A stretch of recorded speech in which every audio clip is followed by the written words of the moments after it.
कभी आप सुने होंगे कि दो लड़का एक दूसरे से अट्रैक्शन होता है, दो लड़का में कभी अट्रैक्शन नहीं होगा, दो लड़कियों में कभी अट्रैक्शन नहीं होगा। अट्रैक्शन किसके बीच होगा? लड़का और लड़की के बीच में। याद रखिएगा, चूंकि हमारा फिजिक्स जो होता है हमारे लाइफ से भी बिलोंग करता है। जो भी फिजिक्स में एक्टिविटी होती है हमारे लाइफ में एक्टिविटी जरूर होती है। तो याद रखिएगा, कभी भी गार्जियन हमारे होंगे वो कभी कहेगा नहीं तुम लड़का से शादी कर लो, या लड़की को ये नहीं कहेंगे तुम लड़की से शादी कर लो, कभी भी नहीं। शादी जब भी होगा एक लड़का और एक लड़की में, क्योंकि ये नेचर कहता है। लेकिन कलयुग है, आजकल का ज़माना उल्टा हो गया है। नहीं, आजकल देखिएगा टीवी में अक्सर न्यूज आता है, पेपर में अक्सर आता है कि एक लड़की से शादी कर ली। कितना गाना भी बना है, एक लड़का से शादी कर लिया, बहुत गाना भी बना हुआ है। तो कलयुग है, कलयुग में बड़ा उल्टा हो रहा है। लेकिन जो नेचर के विपरीत चलेगा उसका काम खत्म हो जाएगा। चलिए आज के क्लास स्टार्ट करते हैं। देखिए हम लोग इसके पहले जो हैं वो हम लोग यहाँ तक पढ़े थे कि in CGS system the charge on an electron, एक इलेक्ट्रॉन की जो चार्ज होती है सीजीएस सिस्टम में वो -4.8 × 10⁻⁻10 ESU होता है। याद रखिएगा, एक इलेक्ट्रॉन का जो आवेश होता है सीजीएस सिस्टम में वो कितना होता है बाबू? -4.8 × 10⁻⁻10 ESU। ESU का मतलब होता है इलेक्ट्रोस्टेट यूनिट। और एक कूलम बराबर हम लोग पढ़े थे, एक इलेक्ट्रॉन का मान हम लोग पढ़े थे एसआई पद्धति में, वो पढ़े थे 1.6 × 10⁻⁻19 कूलम।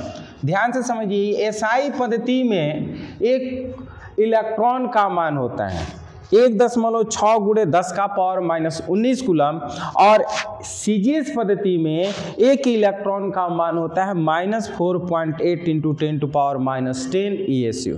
यहाँ तक हम लोग पढ़े हुए थे और उसके आगे आज हम आपको बताना चाहेंगे। अगर आपसे ये पूछा जाए कि एक कूलम में कितना ESU होता है, हम लोग जानते हैं एक कूलम में इतना ESU होता है, बट ये कैसे होता है वो हम लोग जानेंगे। एक कूलम में इतना ESU कैसे होता है वो हम लोग जानेंगे। देखिए, जब हम किसी सीजीएस में एसआई से अगर भाग देते हैं, सीजीएस का मान कितना है? -4.8 × 10⁻⁻10 ना, और बटा में अगर हमें एक कूलम का मान निकालना है, कितना? एक कूलम।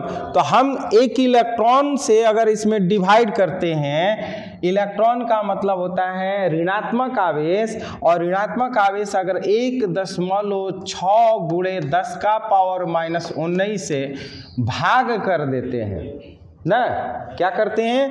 भाग करते हैं, तो ये माइनस माइनस कट जाएगा, पॉइंट कट जाएगा, ये 3 बार में हो जाएगा। ये कितना हो जाएगा? 3 × 10 का पावर, ये ऊपर जाएगा तो क्या हो जाएगा बाबू? 9 ESU। ESU का फुल फॉर्म क्या होता है? इलेक्ट्रोस्टेट यूनिट। क्या होता है? इलेक्ट्रोस्टेट यूनिट।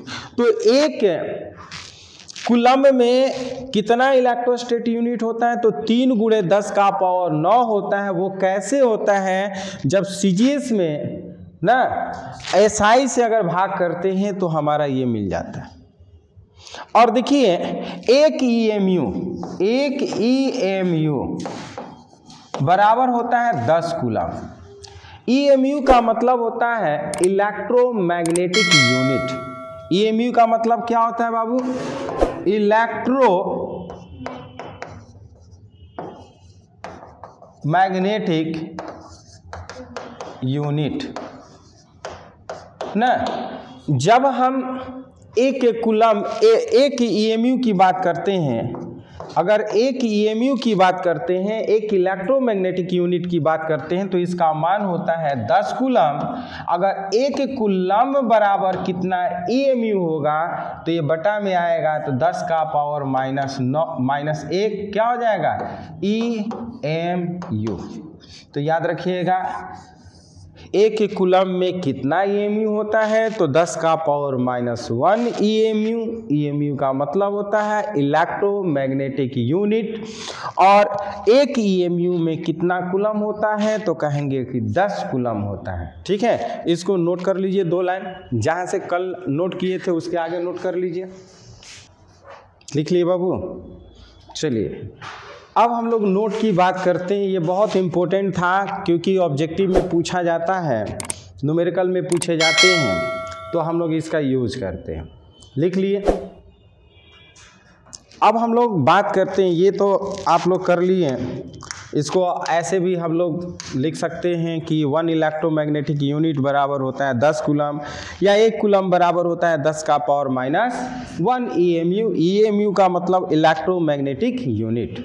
ठीक है, अब हम लोग नोट की बात करते हैं। ध्यान से समझिएगा, समान आवेश जो होते हैं एक दूसरे को प्रतिकर्षित करते हैं। समान आवेश एक दूसरे को क्या करते हैं, प्रतिकर्षित करते हैं, और विपरीत आवेश एक दूसरे को आकर्षित करते हैं। समान आवेश का मतलब होता है धनात्मक धनात्मक ना, या फिर ऋणात्मक ऋणात्मक। दोनों एक दूसरे को क्या करेंगे, समान आवेश एक दूसरे को प्रतिकर्षित करेंगे, लेकिन विपरीत आवेश एक दूसरे को आकर्षित करते हैं। इसको सबसे पहले क्वेंडिस नामक वैज्ञानिक ने बताया। किस वैज्ञानिक ने बताया था? क्वेंडिस नामक वैज्ञानिक ने बताया था कि समान आवेश एक दूसरे को प्रतिकर्षित करते हैं, जबकि विपरीत आवेश एक दूसरे को आकर्षित करते हैं। इसलिए इसे हम क्वेंडिस का स्थिर विद्युत आकर्षण अथवा प्रतिकर्षण का नियम कहते हैं। बात समझ में आ रहा है ना? क्वेंडिस का नियम से आप क्या तात्पर्य है, क्या समझते हैं? कभी कभी एग्जाम में पूछ देता है क्वेंडिस के नियम से आप क्या समझते हैं, तो हम कहेंगे कि क्वेंडिस के नियम के अनुसार समान आवेश एक दूसरे को प्रतिकर्षित करते हैं, जबकि विपरीत आवेश एक दूसरे को आकर्षित करते हैं। इसे ही क्वेंडिस का स्थिर न आकर्षण अथवा प्रतिकर्षण का नियम कह देते हैं। इसको आप फिगर से समझिएगा। हम इसको समझाएंगे। देखिए, समान आवेश का मतलब होता है पॉजिटिव पॉजिटिव। समान आवेश का मतलब क्या होता है? पॉजिटिव पॉजिटिव या फिर नेगेटिव नेगेटिव। ये देख रहे हैं दोनों एक दूसरे से दूर हट रहा है। देख रहे हैं, पॉजिटिव इधर भाग रहा है, उधर भाग रहा है, नेगेटिव इधर भाग रहा है। लेकिन अगर हम बात करें पॉजिटिव और नेगेटिव एक दूसरे को अट्रैक्ट कर रहा है। समझ रहे हैं? कभी आप सुने होंगे कि 2 लड़का एक दूसरे से अट्रैक्शन होता है। 2 लड़का में कभी अट्रैक्शन नहीं होगा, 2 लड़कियों में कभी अट्रैक्शन नहीं होगा। अट्रैक्शन किसके बीच होगा? लड़का और लड़की के बीच में। याद रखिएगा, चूंकि हमारा फिजिक्स जो होता है हमारे लाइफ से भी बिलोंग करता है। जो भी फिजिक्स में एक्टिविटी होती है हमारे लाइफ में एक्टिविटी जरूर होती है। तो याद रखिएगा, कभी भी गार्जियन हमारे होंगे वो कभी कहेगा नहीं तुम लड़का से शादी कर लो, या लड़की को ये नहीं कहेंगे तुम लड़की से शादी कर लो। कभी भी नहीं। शादी जब भी होगा एक लड़का और एक लड़की में, क्योंकि ये नेचर कहता है। लेकिन कलयुग है, आजकल का ज़माना उल्टा हो गया है। नहीं, आजकल देखिएगा टीवी में अक्सर न्यूज आता है, पेपर में अक्सर आता है कि एक लड़की से शादी कर ली। कितना गाना भी बना है, एक लड़का से शादी कर लिया, बहुत गाना भी बना हुआ है। तो कलयुग है, कलयुग में बड़ा उल्टा हो रहा है। लेकिन जो नेचर के विपरीत चलेगा उसका काम खत्म हो जाएगा। अभी देखिए उत्तराखंड में भूकंप आ रहा है, उत्तरकाशी में क्या हो रहा है? भूकंप आ रहा है। वहाँ पे भूकंप आने का जितना घर मकान है, होटल वगैरह है, सब टूट फूट रहा है अपने से। ये दीवार है, पूरा जमीन है, पूरा दरक रहा है। तो ऐसा क्यों हो रहा है मालूम है? क्योंकि हम लोग नेचर के विरुद्ध कार्य कर रहे हैं। नेचर के विरुद्ध अगर कार्य करिएगा तो आपका प्रलय होगा, इतना निश्चित है। अब गंगा जी को बहने वाले को हम रोक रहे हैं, गंगा जी बह रही हैं, बहने दीजिए। लेकिन गंगा जी को रोक रहे हैं, उस पर बांध बना रहे हैं, तो क्या होगा? प्रलय होगा। वहाँ पर पूरा बाढ़ आएगा, सब डूब जाएगा। समझ में आ रहा है ना। अभी यही स्थिति है, वहाँ पे एक से एक प्रोजेक्ट लग रहा है। उत्तरकाशी में, उत्तराखंड में जाइएगा ना, या पेपर पढ़ते होंगे तो आपको जानकारी होनी चाहिए, वहाँ एक से एक प्रोजेक्ट बन रहा है, बड़े बड़े बिल्डिंग, बड़े बड़े बांध बन रहा है, डैम बन रहा है। इसी के वजह से नेचर कहता है भैया हमको रोको मत, लेकिन आदमी कहता है हमारे पास इतना पैसा है ना, इतना हमारे पास हथियार है कि हम रोक देंगे। यही कारण है कि आज त्राही त्राही लोग कर रहा है, हजारों लोग, हजारों घर टूट फूट गया अपने से।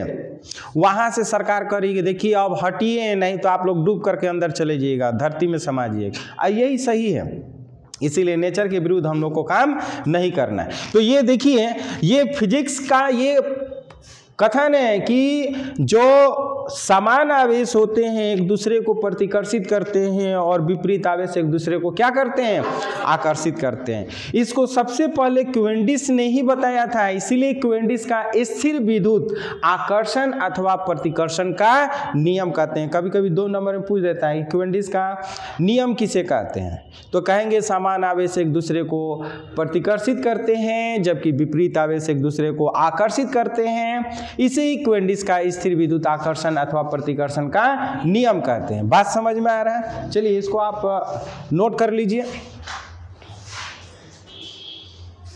फिगर भी बना लीजिएगा इस तरह से ना, ताकि आपको याद रहे। लिख लिए? तो याद रखिएगा बाबू, क्वेंडिस का नियम यह बताता है कि कोई भी 2 आवेश अगर समान रहेंगे तो एक दूसरे को प्रतिकर्षित करेंगे, असमान रहेंगे तभी वे एक दूसरे को आकर्षित करते हैं। बन गया अंशु? चलिए अब हम लोग पढ़ेंगे क्लासिफिकेशन ऑफ सब्सटेंसेस, यानी कि पदार्थों का वर्गीकरण। कोई भी पदार्थ है उसको जो प्रकृति है उसकी प्रकृति के आधार पर उसको बांट दिया गया है। किसी की प्रकृति चालक का है, किसी की प्रकृति कुचालक का है, किसी की प्रकृति जो होती है वो अर्धचालक का है ना। तो इस तरह से किसी की प्रकृति जो होती है पराविद्युत की है। तो जो पदार्थ होते हैं उनको अलग अलग भागों में बांट दिया गया है। जैसे सबसे पहला भाग की बात करते हैं तो वो है चालक। चालक आप लोग ऑलरेडी जानते होंगे कि चालक क्या होता है। ऐसा पदार्थ जिसमें से इलेक्ट्रॉन का प्रवाह आसानी से हो जाए उसे हम क्या कहेंगे, चालक कहते हैं। ऐसा पदार्थ जिनमें इलेक्ट्रॉन का प्रवाह क्या हो, आसानी से हो जाए, उसे हम चालक कहते हैं। और चालक में मुक्त इलेक्ट्रॉनों की संख्या बहुत अधिक होती है। चालक में मुक्त इलेक्ट्रॉनों की संख्या क्या होती है, बहुत अधिक होती है। अगर एग्जाम्पल की बात करें कि चालक सबसे अच्छा कौन सा होता है, तो कहेंगे चांदी सर्वोत्तम चालकों में से एक है। चांदी क्या होता है बाबू, सर्वोत्तम चालकों में से एक है। और जितने भी धातुएं होती हैं वो सभी धातुएं चालक में आते हैं। जितने भी धातुएं होते हैं, चाहे वो एल्युमिनियम हो, चाहे वो पारा हो, चाहे वो आयरन हो ना, ये सब जो है ये धातु हैं और सभी धातुएं क्या होती हैं, चालक होती हैं। और आपको बताना चाहेंगे कि जो इंसान है, आदमी है, जो मानव है, जो जीव जंतु हैं, वो भी चालक पदार्थ में आते हैं। आप लोग केमिस्ट्री में पढ़ रहे होंगे अम्ल, लवण, क्षार, इसके जो जलीय विलयन होते हैं ये भी क्या होते हैं, चालक होते हैं ना। तो चालक हम क्या कहेंगे कि ऐसा पदार्थ जिसमें से इलेक्ट्रॉन का प्रवाह आसानी से हो जाए उसे हम चालक कहते हैं। और चालक में मुक्त इलेक्ट्रॉनों की संख्या बहुत ज़्यादा होती है। परिभाषा क्या कहेंगे बाबू, ध्यान से समझिएगा कि ऐसे पदार्थ जिनमें से इलेक्ट्रॉन का प्रवाह क्या हो, आसानी से हो, उसे हम चालक कहते हैं। चालक में मुक्त इलेक्ट्रॉनों की संख्या क्या होती है, बहुत ज़्यादा होती है। चालक में मुक्त इलेक्ट्रॉनों की संख्या बहुत ज़्यादा होती है, ठीक है। और एग्जाम्पल की बात करेंगे तो चांदी सर्वोत्तम चालकों में से एक है। क्या कहेंगे बाबू, चांदी सर्वोत्तम चालकों में से एक है। और जो भी धातुएं होते हैं, चाहे वो कॉपर हो, एल्युमिनिया हो, चाहे Fe हो, Fe का मतलब फेरस मीन्स आयरन, चाहे Hg हो, Hg का मतलब होता है पारा ना, ये सब चालक पदार्थ होते हैं। और बताते हैं कि जो मानव एवं जंतु होते हैं ये भी चालक पदार्थ होते हैं। हम लोग चालक हैं तभी तार को छूते हैं, हमें करंट लगता है। अगर हम चालक नहीं रहते तो करंट लगता है नहीं। जानवर को भी करंट लगता है, मर जाता है, ठीक है। अब जो अम्ल होते हैं, लवण होते हैं, क्षार का जो जलीय विलयन होता है, घोल जो होता है, वो भी चालक पदार्थ में होते हैं। तो इस तरह से चालक बहुत सारे होते हैं, लिखेंगे बाबू। और देख लीजिए, 1 मिनट और इसको देख लीजिए, ये फिगर के माध्यम से आप इसको समझ लीजिए। जैसे ये सिल्वर हो गया, सिल्वर मतलब चांदी, चांदी हो गया, गोल्ड हो गया, सोना, ये भी हमारा चालक पदार्थ में आते हैं। कॉपर हो गया, स्टील हो गया, सी वाटर, सी वाटर का मतलब हुआ समुद्र का पानी, चूंकि समुद्र का पानी बहुत खारा होता है, तो खारा पानी जो होता है वो चालक पदार्थ में आता है। लेकिन जो डिस्टिल वाटर होता है, प्योर शुद्ध पानी होता है, वो चालक पदार्थ में नहीं आता है, उसमें चालकता के गुण समाप्त हो जाता है। बात समझ में आ रहा है ना? ये नोट करिए, लिख लीजिए, लिख लिए। चलिए, जिस तरह से हम लोग चालक पढ़े हैं उसी तरह से कुचालक आता है। कुचालक को हम लोग और नाम से क्या जान सकते हैं? कहेंगे कि विद्युत रोधी। कुचालक को और क्या नाम से जानेंगे? विद्युत रोधी। देखिए, विद्युत रोधी कहिए या अचालक कहिए या कुचालक कहिए, सबका इंग्लिश में इंसुलेटर होता है, ठीक है। इसका ठीक उल्टा परिभाषा हम कर लेंगे। क्या कहेंगे कि ऐसे पदार्थ जिनमें से इलेक्ट्रॉन का प्रवाह आसानी से न हो। ध्यान से सुनिएगा, आप अपने से भी लिख सकते हैं। ऐसे पदार्थ जिनमें से इलेक्ट्रॉन का प्रवाह आसानी से न हो, ऐसे पदार्थ अचालक कहलाते हैं ना। इनमें मुक्त इलेक्ट्रॉनों की संख्या नगण्य होती है। इनमें मुक्त इलेक्ट्रॉनों की संख्या क्या होती है? नगण्य होती है। नगण्य का मतलब होता है कि नहीं के मात्रा में। जैसे ये आपका सूखी लकड़ी ना, इसमें इलेक्ट्रॉन का प्रवाह नहीं होता है, इसमें इलेक्ट्रॉन है ही नहीं। अगर कितनों करंट यहाँ पे अगर हम देंगे, बैठिएगा, आपको करंट नहीं मारेगा ना। यहाँ पर अगर कहीं अगर तार से सटाएंगे तो बैठे रहिएगा तो आपको नहीं मारेगा।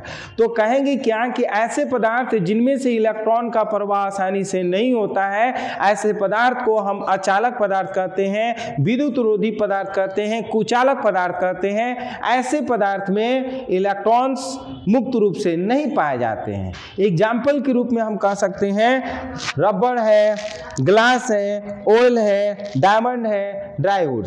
रबड़ आप लोग जानते हैं, यूज करते हैं। ग्लास मतलब जो कांच होता है, ऑयल मतलब जो तेल होता है, डायमंड मतलब जो हीरा होता है, या फिर जो ड्राईवुड यानी कि ये जो सूखी लकड़ी, ये सब जो होते हैं कुचालक पदार्थ, अचालक पदार्थ या विद्युत रोधी पदार्थ कहे जाते हैं। बात समझ में आया ना?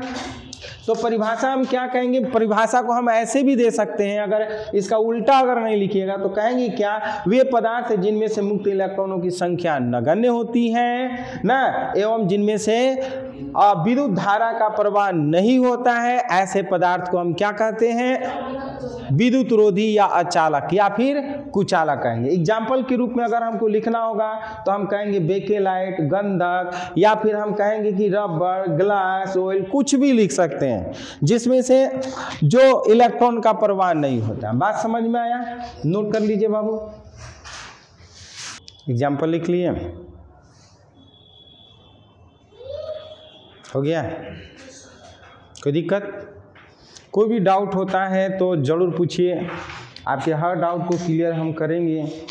चाहे वो ऑनलाइन पढ़िए चाहे ऑफलाइन पढ़िए, कोई भी डाउट होती है ज़रूर आप क्वेश्चन करिए, आपको बताया जाएगा कि उसका आंसर क्या होगा, ठीक है। लेकिन डाउट को क्लियर ज़रूर करने की कोशिश करिए, क्योंकि बहुत सारे बच्चे जो होते हैं वो आते हैं गूंगे की तरह पढ़ते हैं और गूंगे की तरह चले जाते हैं।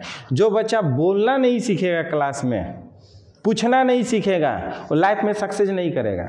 इसलिए क्लास में हम लोग रोज खड़ा होगा करा करके बच्चों को पूछते हैं 5 से 10 क्वेश्चन की बोलो। कम से स्टार्टिंग में प्रॉब्लम होती है, धीरे धीरे बच्चे सीख जाते हैं। जब सीख जाते हैं तो उनके लिए हर चीज़ आसान लगता है। जो हमारे पुराने स्टूडेंट हैं पढ़ रहे हैं उनके लिए हर क्वेश्चन ईजी लगता है। क्यों? क्योंकि वो कुछ भी याद करते हैं तुरंत याद हो जाता है। और वही नया स्टूडेंट को अगर याद करने के लिए दीजिए उनको भारी लगता है। क्यों? क्योंकि वो इस इन्वायरमेंट में, इस माहौल में वो ढले ही नहीं है। जब ढल जाएंगे तब उनको हर चीज़ ईजी लगने लगता है। चलिए अब तीसरा हम बात करते हैं अर्धचालक। अर्धचालक पदार्थ किसे कहते हैं? वैसा पदार्थ जो चालक और अचालक के मध्य हो ना, अर्धचालक पदार्थ कहते हैं। यानी कि न इसमें पूरी तरह से चालक हो और न पूरी तरह से कुचालक हो। क्या हो? तो दोनों के मध्य हो। ऐसा पदार्थ जिनमें कुचालक और चालक के मध्य हो, ऐसे पदार्थ को हम क्या कहते हैं? अर्धचालक कहते हैं। अर्धचालक बहुत प्रकार का होता है। जैसे मेन जो होता है वो सिलिकॉन होता है, जर्मेनियम होता है, बोरॉन होता है। ये सब मेन अर्धचालक होते हैं। ज़्यादातर इसी का हम लोग यूज करते हैं। तो हम लोग क्या कहेंगे बाबू कि वे पदार्थ जिनकी चालकता जो होती है चालक और अचालक के मध्य होती है। वे पदार्थ जिनकी चालकता चालक और अचालक के मध्य होती है उसे हम क्या कहेंगे? अर्धचालक। जैसे अर्धचालक की बात करते हैं, सिलिकॉन है, कार्बन है, जर्मेनियम है और बहुत सारे हैं। जैसे मान लेते हैं जब आप मॉडर्न फिजिक्स पढ़िएगा तो मॉडर्न फिजिक्स में आपको बताएंगे एन टाइप के अर्धचालक, पी टाइप के अर्धचालक, एनपीएन टाइप के अर्धचालक, पीएनपी टाइप के अर्धचालक ना, ये सब अलग अलग टाइप के अर्धचालक है।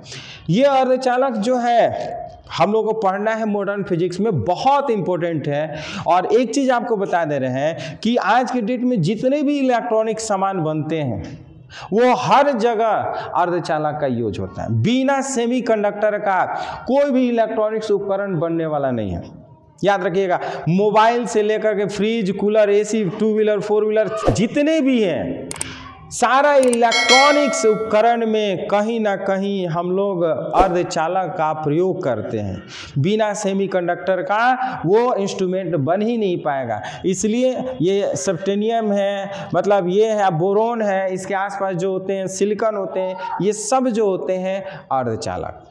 बात समझ में आ रहा है ना? बाकी इसको डिटेल में हम लोग पढ़ेंगे कब, जब मॉडर्न फिजिक्स आपको पढ़ाएंगे तो अर्धचालक के बारे में डिटेल हम पढ़ाएंगे। ठीक है, लिख लीजिए इसके बारे में। इसमें कहीं कोई डाउट है? चौथा जो पदार्थ है वो है पाराविद्युत पदार्थ। चौथा पदार्थ का क्या नाम है? पाराविद्युत पदार्थ। एक्चुअली पाराविद्युत पदार्थ क्या होता है? ये भी एक तरह का कुचालक पदार्थ होता है। क्या होता है? कुचालक पदार्थ होता है या अचालक पदार्थ होता है या फिर हम कहेंगे विद्युत रोधी पदार्थ होता है। इसका काम क्या होता है? कहेंगे कि पाराविद्युत पदार्थ वे पदार्थ होते हैं, वे अचालक पदार्थ होते हैं जो किसी भी ना विद्युत प्रभाव को बिना विद्युत चालक को क्या कर सकता है? प्रवाहित कर सकता है। यानी कि हम कहेंगे कि जो अचालक पदार्थ होता है ये ज़्यादातर हम लोग संधारित्र में यूज करते हैं। संधारित्र मीन्स जो आप देखिएगा कांच हो गया, मोम हो गया, रबड़, ये दो मेटल है, एक मेटल इधर और एक मेटल इधर, और बीच में आप देख रहे हैं ना, ये बीच में पाराविद्युत पदार्थ को भर देते हैं। पाराविद्युत पदार्थ को भर देने से क्या होता है? इसकी चालकता में वृद्धि हो जाती है। क्या हो जाती है? चालकता में वृद्धि हो जाती है। यानी कि बिना विद्युत प्रभाव का ये क्या करती है? चालक प्रवाहित कर देती है। तो हम कहेंगे पाराविद्युत क्या है? तो वे अचालक पदार्थ होते हैं जो बिना विद्युत प्रभाव को ना वो धारा को संचरित कर देता है, धारा को इधर से इधर संचरित कर देता है। इसको हम पाराविद्युत पदार्थ कहते हैं। पाराविद्युत पदार्थ का एग्जाम्पल में कहेंगे कि जितने भी अचालक पदार्थ का एग्जाम्पल होता है, चाहे वो हम कांच कहें, मोम कहें, चाहे रबड़ कहें, चाहे कागज कहें, ये सब पाराविद्युत पदार्थ का एग्जाम्पल है, या फिर कहिए कुचालक पदार्थ का। आप लोग कैपेसिटर देखे होंगे, ये कैपेसिटर है, इसमें दो प्लेट होता है, एक पॉजिटिव होता है, एक नेगेटिव होता है ना, जिसको आप संधारित्र के नाम से जानते हैं। चौथा चैप्टर जब पढ़ेंगे हम लोग तो इस संधारित्र के बारे में डिटेल हम लोग जानेंगे। इसका काम क्या होता है कि आवेश को इकट्ठा करता है, ऊर्जा को इकट्ठा करता है। ये इसी तरह का बना होता है कि एक ये चालक पदार्थ होता है, एक ये चालक पदार्थ होता है। ठीक इस तरह से होता है, एक में P कर लेते हैं और दूसरका में Q कर लेते हैं ना, और इसके मध्य जो होते हैं अचालक पदार्थ को भर देते हैं। इसके बीच में ये जो होता है ना, वो अचालक पदार्थ होता है। अब ये अचालक पदार्थ क्या करता है, इसकी धारिता के मान में वृद्धि कर देता है। तो किसी भी धारिता के मान में वृद्धि करने के लिए हम क्या यूज करते हैं, पाराविद्युत पदार्थ। चाहे वो पाराविद्युत पदार्थ में हम या तो कांच यूज करें, या तो मोम यूज करें, या तो रबड़ यूज करें। नोट कर लीजिए।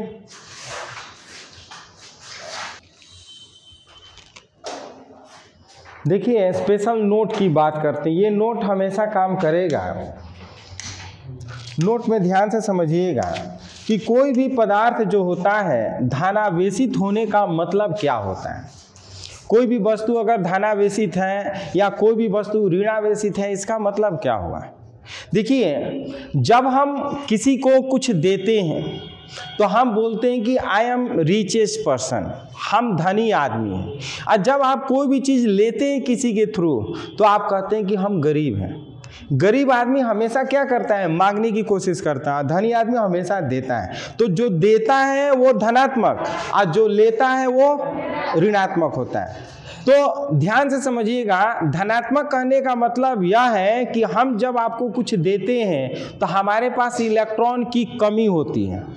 हम कुछ देते हैं तो हमारे पास इलेक्ट्रॉन की क्या होती है, कमी होती है। जब आप कुछ लेते हैं तो आप में इलेक्ट्रॉन की वृद्धि होती है। तो कोई भी वस्तु अगर धनात्मक है तो उसमें इलेक्ट्रॉन की कमी को दर्शाता है, और कोई भी अगर वस्तु ऋणात्मक है तो उसमें इलेक्ट्रॉन के वृद्धि को दर्शाता है। दूसरा चीज कि अगर कोई भी वस्तु अगर धनात्मक है तो उसमें द्रव्यमान भी कमी होती है, द्रव्यमान का भी कमी होता है, और जो ऋणात्मक होता है उसमें द्रव्यमान की वृद्धि होती है। जैसे मान लेते हैं हमारे पास 1 लाख रुपया है, 1 लाख रुपया में हम 50,000 रुपया आप लोग को दे दें तो 50,000 रुपया में तो कमी हो गई, यानी कि इलेक्ट्रॉन की कमी होगी। और दूसरा चीज कि 1 लाख रुपया का वजन मान लेते हैं 20 किलो होगा, 1 लाख रुपया का वजन 20 किलो होगा, तो 10 किलो चला गया तो 10 किलो ना बचेगा। यानी कि देखिए जब किसी वस्तु से दूसरे वस्तु में इलेक्ट्रॉन का ट्रांसफर होता है तो इलेक्ट्रॉन के ट्रांसफर होने के साथ साथ द्रव्यमान का भी ट्रांसफर होता है। द्रव्यमान भी एक वस्तु से दूसरे वस्तु में जाती है। बात समझ में आ रहा है। तो कहेंगे किसी वस्तु का धनावेशित होना उसके परमाणुओं में इलेक्ट्रॉन की कमी को तथा ऋणावेशित होना इलेक्ट्रॉन के अधिक को प्रदर्शित करता है। नोट कर लीजिए, हो गया। चलिए इससे हम लोग आगे नेक्स्ट वीडियो में नेक्स्ट टॉपिक के साथ मिलते हैं। यदि ये वीडियो पसंद आया तो इस वीडियो को लाइक शेयर कमेंट जरूर करिए। फिर इसी तरह से हम लोग क्लास 12 का नए नए टॉपिक के साथ नए नए वीडियो में मिलते रहेंगे। तब तक के लिए धन्यवाद।